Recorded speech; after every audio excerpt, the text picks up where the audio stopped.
Hello YT family, ఉసిరికాయ నిలవ పచ్చడి తయారీ విధానం. 1/2 kg ఉసిరికాయలకి 1 చెంచా మెంతులు, 1 చెంచా ఆవాలు వేసి ద్వారగా వేయించుకొని చల్లారిన తర్వాత మిక్సీ పట్టుకోవాలి. అలాగే మనము తొడిమెలు తీసి పెట్టుకోవాలి.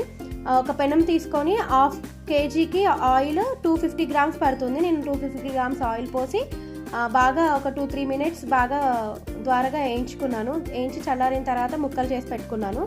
అలాగే అదే ఆయిల్లో మనం జీలకర్ర, ఆవాలు, కొన్ని వెల్లుల్లి వేసి వేగిన తర్వాత కొన్ని కరివేపాకు తీసుకొని చిటపటలాడి కరకర అయ్యే వరకు వేయించుకోవాలి. వేయించుకున్న తర్వాత అందులో 1/2 teaspoon ఇంగువ, 1/2 teaspoon పసుపు వేసుకొని బాగా కలిపి పక్కకు పెట్టుకోవాలి, చల్లార్చుకొని ఇలా మనం పక్కకు పెట్టుకున్న ముక్కల్లో 250 గ్రాములు కారము, 150 గ్రాములు ఉప్పు, మనం మిక్సీ పట్టుకున్న మెంతి ఆవపొడి కూడా కలుపుకొని అలా కచ్చాపచ్చా దంచుకున్న వెల్లుల్లి కూడా వేసుకొని బాగా మిక్స్ చేసుకోవాలి.